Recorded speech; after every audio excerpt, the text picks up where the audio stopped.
welcome to Sathi IS. Let's take a look at the second part of the African mapping video. First part में हमने quickly let's see क्या-क्या cover किया था. We had covered the important mountains of Africa, the plateaus, rivers and lakes. Apart from that, one of the most prominent feature associated with Africa, that is the Great African Rift Valley. We took a look at that as well. Rift Valley से associated जो volcanoes हैं, and apart from Rift Valley एक hotspot related volcano भी है जिसका बारे में हमने देखा था, right? यहाँ पे in this session, in the second session related to Africa, we'll be talking about the deserts, the one of the most defining features of Africa. It is the desert continent. It has a lot of deserts, including the Sahara Desert, the biggest desert of the world. Then we'll talk about यहाँ पे जो desert के पास में region है, Sahara के पास में region है, known as the Sahel region. We'll talk about Sahel region and one very important project that is going on in the Sahel region. We'll talk about that. Then we'll talk about the grasslands of Africa, that is the savannas. Also the temperate grasslands, that is the wells. We'll also talk about various water bodies, including various gulfs, seas, bights that are associated with Africa. So ये सब कुछ हम cover करेंगे in this particular session. Okay? So I'll show you over here. This is Africa. Africa में now I'll mark the desert regions. This is desert. यहाँ पे we have deserts, we have desert यहाँ पे, we have desert यहाँ पे. So you see, deserts are a very important part of this continent. ठीक है? So let's first start with the deserts of Africa. First and foremost, of course, will be the biggest desert, that is the Sahara Desert. Sahara desert जो है उसके कुछ extensions हैं, जैसे Libyan desert हो गया, नूबियन डेजर्ट हो गया. These are basically the extensions of the Sahara desert. So Sahara desert जो है the world's largest desert, it exists in the northern part of Africa. ठीक है? नाउ ये desert it is a subtropical desert and it is created because of presence of a cold current in this region. आप सब ने oceanography पढ़ लिया होगा. जो ओशनोग्राफी है उसमें हम ये पढ़ते हैं कि जहाँ पे भी थोड़ा कोल्ड टेम्परेचर रहेगा वहाँ पे हाई प्रेशर कंडीशंस रहेंगी, एंड वहाँ क्योंकि हाई प्रेशर कंडीशंस है एटमॉस्फेरिक स्टेबिलिटी रहेगी. जब भी हाई प्रेशर होता है मतलब कि वहाँ पे क्लाउड्स क्रिएट नहीं होंगे, वहाँ पे बारिश नहीं होगी. बारिश नहीं होगी, that means there will be very arid, very dry conditions over there, and these dry conditions then eventually lead to creation of the deserts. Dry conditions हैं, plants नहीं उगेंगे, बिल्कुल barren landscape रहेगा, easy erosion होगा, जो rocks हैं sand में convert होगा, बड़े बड़े deserts create हो जाएंगे. So cold currents क्या करते हैं, यहाँ पे cold conditions रखते हैं. उन cold conditions की वजह से यहाँ पे एक high pressure zone रहता है. उस high pressure zone की वजह से यहाँ पे कोई winds आके converge नहीं करती, यहाँ से winds हमेशा diverge करती हैं, and that's why Sahara Desert is also a very big source of many local winds. Scirocco winds हो गई, खमसन winds हो गई, हरमटन winds हो गई. Local winds आपने पढ़ा होगा. All these local winds, they are originating from the Sahara Desert. ठीक है? So that's the importance of Sahara Desert. ठीक? Now Sahara Desert जो है ये बहुत सारी countries से गुजरता है. It includes a lot of countries के regions, including Algeria, Chad, Egypt, Libya, Mali, Mauritania. We have Morocco, Niger, Western Sahara, Sudan and Tunisia. Now जो Western Sahara है, many countries do not recognize Western Sahara as a separate nation. ठीक है? कुछ countries ने recognize किया हुआ है, कुछ countries उसे separately recognize नहीं करती है. Mnemonic for remembering this, Cal M3 Nest West. ठीक है? Cal M3 Nest West. You can use this mnemonic to remember कि Sahara Desert किन किन countries में lie करता है. Now Sahara Desert का ही extension है हमारा Libyan Desert over here. जो Libyan Desert है it moves through 3 countries. Of course Libya में तो रहेगा ही, नाम में ही Libya है. It also moves through Egypt and Sudan. So इसके लिए mnemonic cell. Sudan, Egypt, Libya. Then we have the Nubian desert. This is Nubian desert. Now यहाँ पे you have Egypt and यहाँ पे you have Sudan. ठीक है? So ये जो Nubian desert है, it is also the extension of Sahara desert itself, and it moves through Sudan and Egypt. Then we have another desert known as the Chalbi desert. Chalbi desert, it is very near to the Rift Valley region. ठीक है? So यहाँ पे है आपका Chalbi desert, जिसके पास है there is the Nyeri desert. Chalbi ज़्यादा important है. Chalbi desert, it is in Kenya. Nyeri desert, it is in Tanzania. So Chalbi हो गया, Nyeri हो गया. Then let's move to जो southern part के और western part के जो deserts हैं वहाँ पे. The Kalahari desert. Just like the Sahara desert in the northern hemisphere, southern hemisphere में Kalahari desert as well as Namib desert है. Now ये जो deserts हैं, ये जो deserts वाला region है, this is also created because of presence of a cold current. जो Benguela current है, Benguela current के presence की वजह से यहाँ पे ये जो western region है, यहाँ पे there is presence of deserts. Okay, तो कौन कौन से डेजर्ट्स हैं इंपॉर्टेंट वाले? We have the Kalahari desert here. Kalahari desert किन कंट्रीज से मूव कर रहा है? Botswana, Namibia and South Africa. ठीक है, 3 कंट्रीज से मूव करता है कालाहारी डेजर्ट. जो नदर्न पार्ट है साउथ अफ्रीका का, वहां पे है कालाहारी डेजर्ट. ठीक है, जो सदर्न पार्ट है साउथ अफ्रीका का, वहां पे है द कारू और the great Karoo desert, which completely lies within South Africa itself. Then we have the Namib desert. Namib desert or Namib desert is over here. Namib desert जो है, it lies in NASA countries. NASA, Namibia, Angola and South Africa. ठीक है, ये 3 important deserts हो गए of the southern part of Africa. Southern part of Africa के important deserts ये हैं. There is another desert known as Mocha-Medes desert, not very important, but Namib desert का ही थोड़ा जो northward extension है, that is this Mocha-Medes desert. Then in the western part we have this desert known as Lompoll desert. यहाँ पे again created because of the same reason, the Canaries current. Canaries current यहाँ पे cold current, यहाँ cold current, we have the Benguela current. Okay, so उसकी वजह से we have the Lompoll desert which is located in Senegal. ठीक है, so यहीं पे सहारा के ही एक्सटेंशंस हैं. बहुत सारे छोटे छोटे डेजर्ट्स हैं जो सहारा के ही एक्सटेंशंस हैं. सबका नाम याद करना पॉसिबल नहीं है, रिक्वायर्ड भी नहीं है. जो इंपॉर्टेंट है उनका नाम याद कर लेना, जो न्यूज में है उन पे थोड़ा एम्फेसिस ज्यादा डालना. जैसे जो नामिब डेजर्ट है, it is very much in news because Namibia is experiencing one of the worst droughts in its history, and that led Namibia to cull or kill many wild animals in the region in order to provide food to the people. ठीक है, so Namib desert is in news, उस पे थोड़ा extra focus रखना, but बाकी जो important वाले हैं हमने मेंशन कर दिया है. जो टाइनी टाइनी डेजर्ट्स हैं अलग से उनको याद करने की जरूरत आपको नहीं है. ठीक है, so these are some of the important deserts of Africa. Now Africa की हम जब बात करते हैं, Sahel region always comes up. ये Sahel region क्या है? What exactly is the Sahel region? So Sahel region is like a transition zone.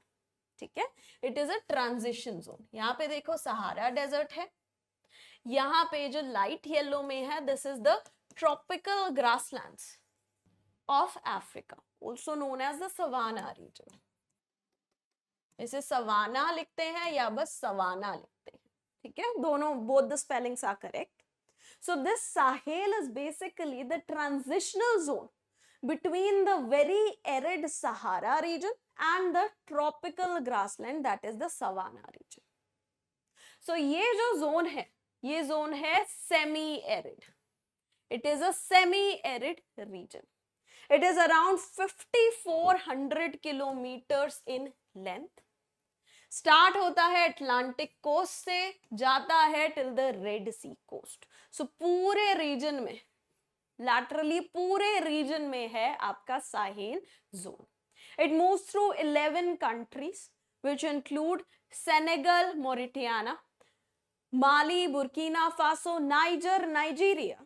We have Chad, Sudan, South Sudan, Eritrea and Cameroon. Niger, Nigeria और Namibia में confuse मत होना. Niger, Nigeria यहाँ पे है and Namibia यहाँ पे है. Namibia southern part of Africa में है. Niger, Nigeria northern part, western part of Africa में है. Mnemonic, some mighty men build new nations, challenging storms, saving everyone constantly. ठीक है, थोड़ा ऐसे इमेजिन करो कि बहुत माइटी कुछ लोग हैं, रूलर्स हैं, उनने कैसे चैलेंजेस को फेस कर करके अपने किंगडम्स को और किंगडम के लोगों को बचाया. तो उस तरीके से याद करो इसकी countries. Senegal, Mauritania, Mali, Burkina Faso, Niger, Nigeria, Chad, Sudan, South Sudan, Eritrea and Cameroon. ठीक है, so this is the Sahel region. Sahel region is the semi-arid region. Sahara is the arid region. Sahel is semi-arid. Savannah is sub-humid kind of a region. ठीक है, savanna type of आपने climate पढ़ा होगा. बहुत ज्यादा बारिश नहीं होती है, थोड़ी बहुत बारिश होती है in the summer season. Now ये जो साहेल रीजन है, the Sahara region is, the Sahara desert is constantly endangering the Sahel region. अब साहेल रीजन क्या है? It is semi arid region. बहुत ज्यादा पेड़ पौधे वहां नहीं थे and that's why the Sahara desert was extending in size में बढ़ता जा रहा था and it was encroaching upon the Sahel region. And that's why जो साहेल रीजन की कंट्रीज थी, they were losing fertile land to the Sahara desert. And that was a big concern because ये जो countries थी, they were also experiencing high levels of hunger and malnourishment. And that's why Africa, with the support of United Nations, came up with a plan. The plan was known as the Great Green Wall. The Great Green Wall Initiative. Now this is an initiative जिसमें ये सारी countries which are part of the Sahel region, they are a part of this initiative. Now इस initiative में क्या कर रहे हैं? यहाँ पे जो ये साहेल region है, जो ये yellow marked region है, इस साहेल region में they are trying to do kind of afforestation. अब कोई रैंडम प्लांट्स लगा नहीं रहे हैं यहाँ पे रैंडमली लाके प्लांट्स को नहीं उगाया जा रहा है. The plants that can undertake this kind of weather. So कुछ ग्रासेस, कुछ अकासिया यानी थोड़े जीरोफिटिक टाइप के प्लांट्स, उनको यहाँ पे सो किया जा रहा है. And in certain regions, this initiative has been extremely successful in helping increase the groundwater levels, in helping improve the fertility of the region. ठीक है? So this initiative was aiming to restore around 100 million hectares of degraded land, and it has already restored around 4 million hectares of degraded land. So 4% जो इसका objective है वो fulfill कर लिया है. But because of financial कमियों की वजह से there is approximately a gap of $8 billion in the funding of the project. वो मिल जाए तो ये पूरा जो region है, it can become very robust and यहाँ पे 100 million hectares of land prevent हो जाएगा from getting degraded or desertified. And that will be humongous, a big success, especially with regards to hunger and malnourishment that is, you know, a big challenge in the continent of Africa. Okay? So this is the Great Green Wall project, which was started to reduce desertification and land degradation in the Sahel region of Africa. ठीक? चलिए, next let's go to the grasslands. अब मैंने आपको बताया था कि जो Sahel region है, it is a transitional zone between the Sahara Desert and the tropical grassland region, that is the savanna region. Now savanna is a tropical grassland. Grasslands are of two types. One is tropical grasslands जहाँ ऊंची ऊंची घास उगती है, and we have the temperate grasslands जहाँ पे छोटी छोटी घास उगती है. When we were talking about Europe, we talked about temperate grasslands. Comment में डालो what were the names of the temperate grasslands that were present in Europe. We talked about both of them. There were two. We talked about both of them. ठीक है, चलिए. So this is a tropical grassland. ठीक है, ये जो yellow region है, I'll mark savanna कितना बड़ा है.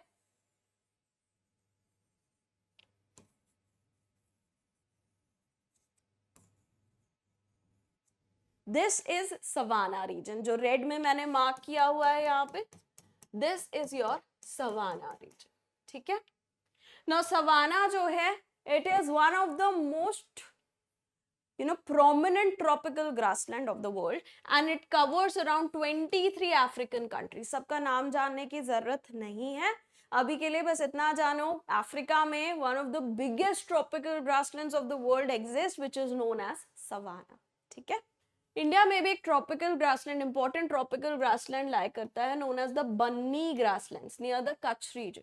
यहाँ पे वी आर ट्राइंग टू जो हमारा चीता रीइंट्रोडक्शन प्रोग्राम था जो कूनो में स्टार्ट हुआ, उसको हम एक्सटेंड करना चाहते हैं टू द बन्नी ग्रासलैंड्स. ठीक है, चल next we have the temperate grasslands of the region. Temperate grassland of Africa, ये वाला जो रीजन है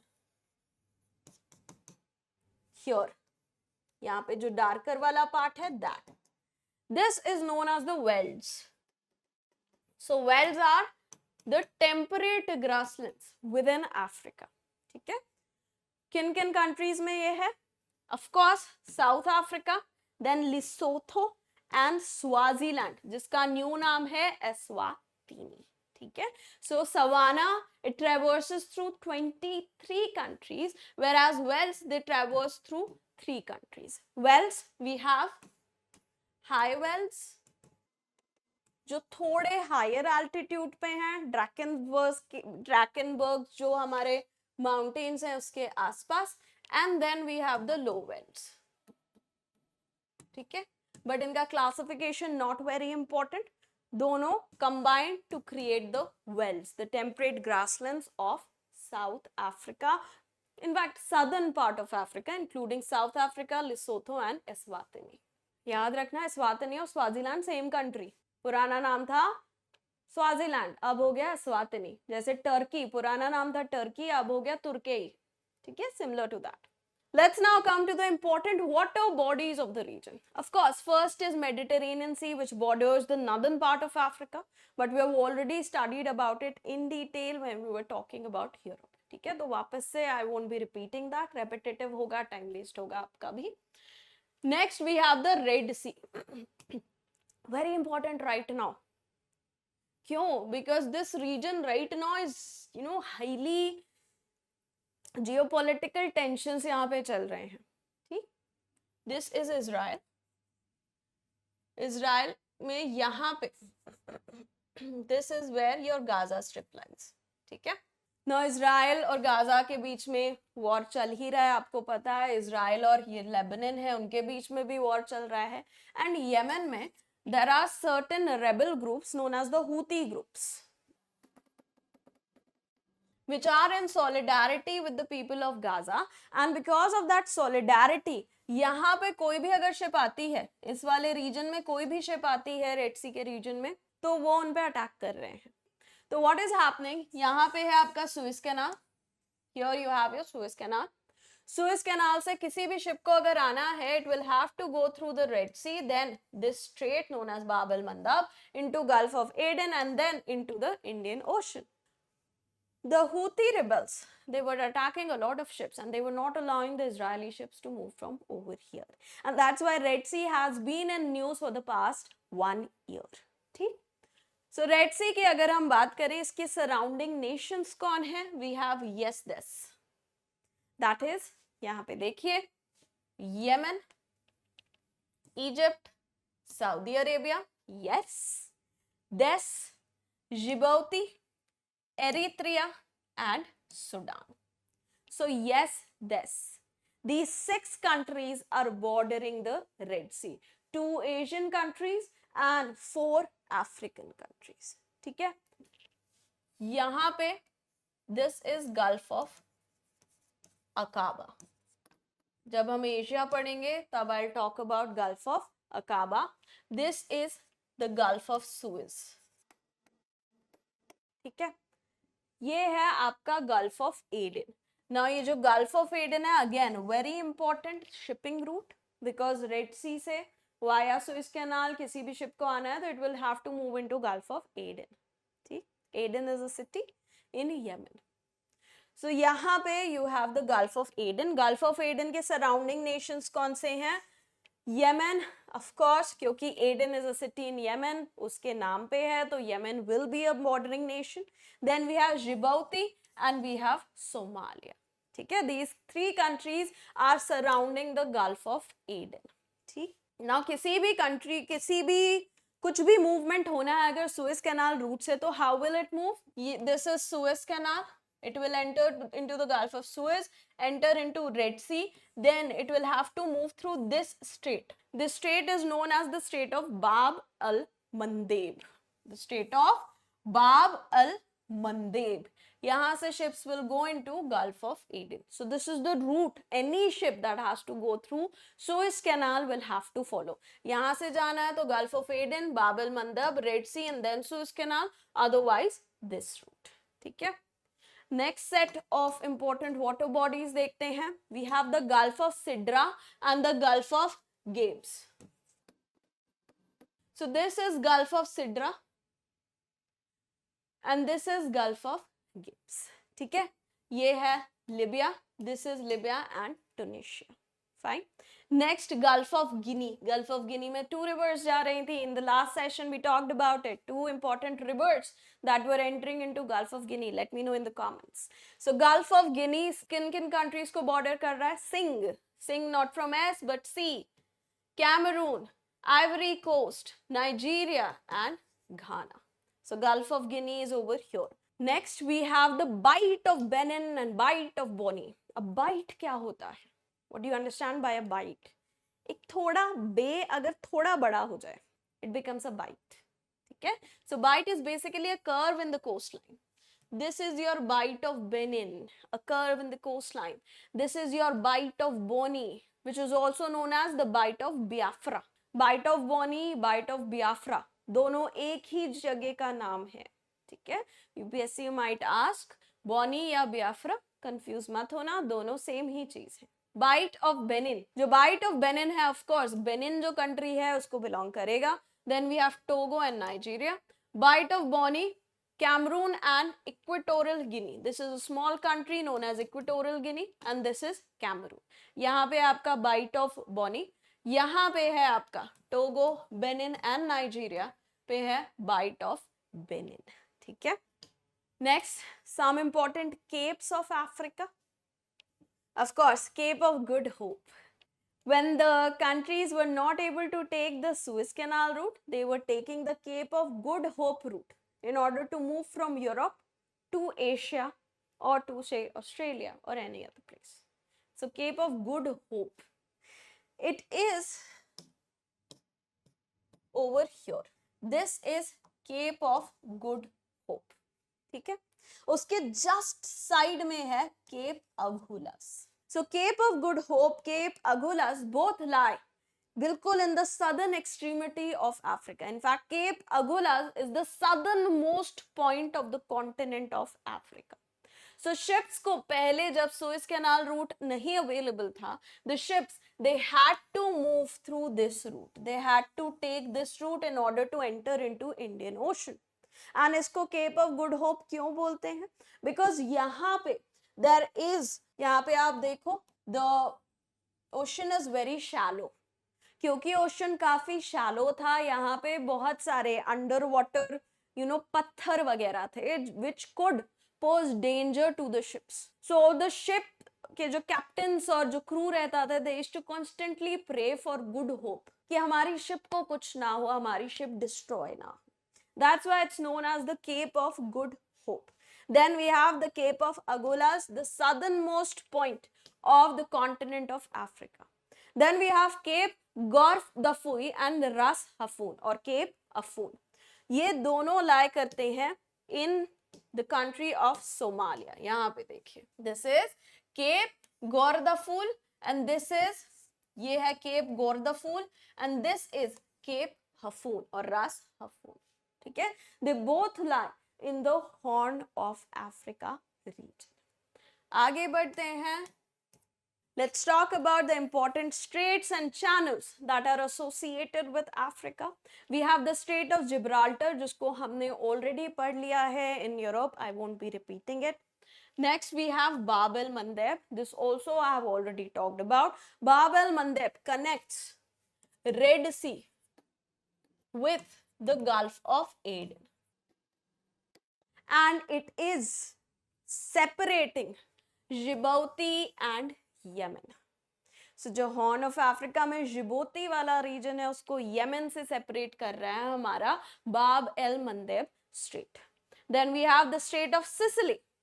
Strait of Sicily is between Tunisia and the island of Sicily of Italy.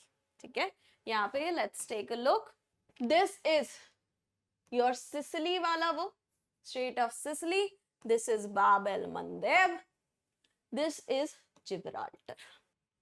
Then we have Zanzibar Channel. So there is an island known as the Zanzibar Island.